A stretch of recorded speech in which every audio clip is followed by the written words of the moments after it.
Hai pecinta sepak bola tanah air. Kali ini Timnas PES akan menyajikan berita pilihan untuk kalian. Di antaranya Sintayong dan Erick Thohir gelar pertemuan rahasia. Pelatih Jepang sodorkan pemain keturunan Jepang Jawa. Proses naturalisasi pemain keturunan tunggu surat perintah presiden.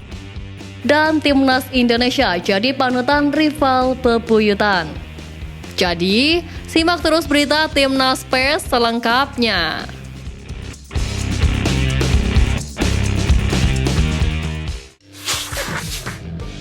Nasib tragis harus dialami oleh para pemain Kalteng Putra.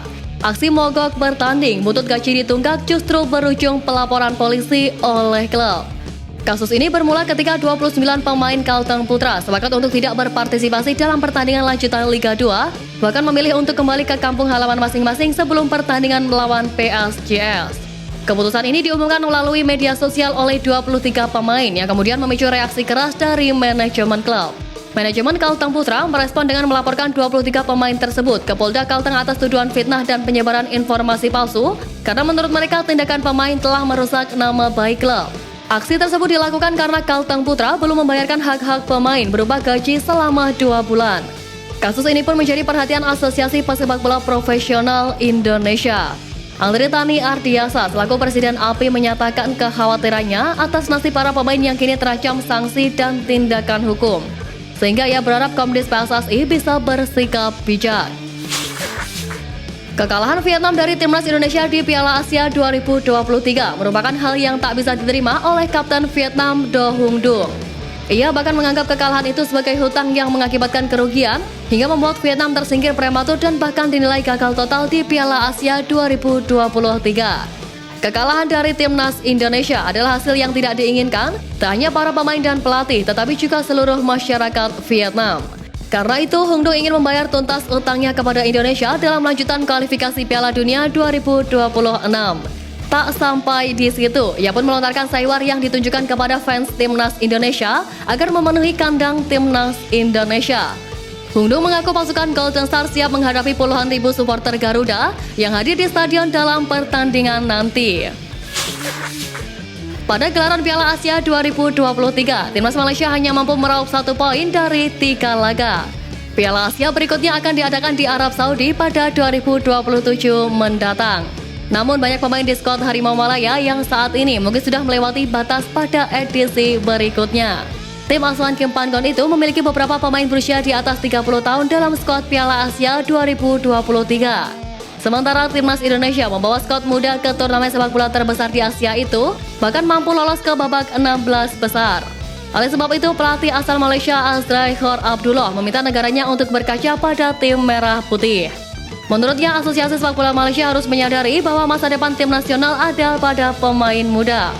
Azrai menambahkan bahwa klub-klub harus memperhatikan pengembangan pemain muda dengan serius. Seperti diketahui, Timnas Thailand U20 mencatatkan hasil apik dengan mengalahkan skuad Garuda Nusantara dengan skor 2-1 di Stadion Gelora Bung Karno. Usai menjalani pertandingan itu, pelatih Thailand U20 Yuki Richardson merekomendasikan mantan pemain aslinya Rio Nugraha yang kini bermain untuk klub J-League 3 AC Nagano Parceiro untuk dinaturalisasi menjadi WNI. Kiper berusia 23 tahun itu memulai karirnya dengan tampil di level pelajar. Lalu dia berhasil lolos dari audisi pemain yang dibuat oleh AC Nagano Parceiro ketika Yuki Richardson menjadi pelatih tim tersebut. Rio pun terus berkembang dengan menjalani beberapa kali pinjaman ke klub lain. Hingga akhirnya pada musim ini ia kembali ke klubnya sendiri dan Yuki mengakui potensi besar yang dimiliki oleh Rio Nugraha. Apalagi sang pemain tak perlu menjalani proses naturalisasi karena dia memiliki paspor Indonesia.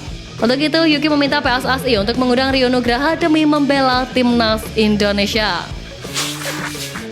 Timnas Indonesia akan menghadapi laga lanjutan kualifikasi Piala Dunia Zona Asia putaran kedua pada bulan Maret mendatang.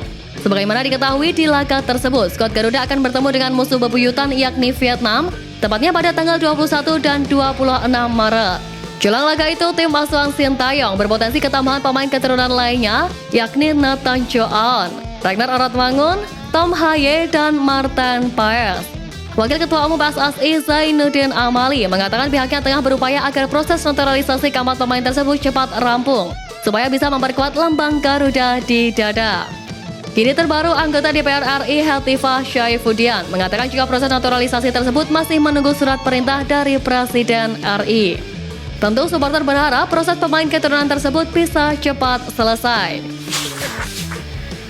Sebagaimana diketahui, Sintayong telah melatih timnas Indonesia sejak tahun 2019 silam. Semenjak kedatangannya, pelatih 53 tahun itu melakukan gebrakan dengan memotong satu generasi timnas Indonesia di usia 25 hingga 29 tahun. Ketimbang mengandalkan pemain-pemain di usia segitu, Sintayong memilih memanfaatkan pemain-pemain muda yang usianya baru 20 hingga 22 tahun. Dipadukan dengan sejumlah pemain senior macam Fahrudin Arianto, skuad asuhan Sintayong menggebrak Piala AFF 2020 dengan finish sebagai runner-up.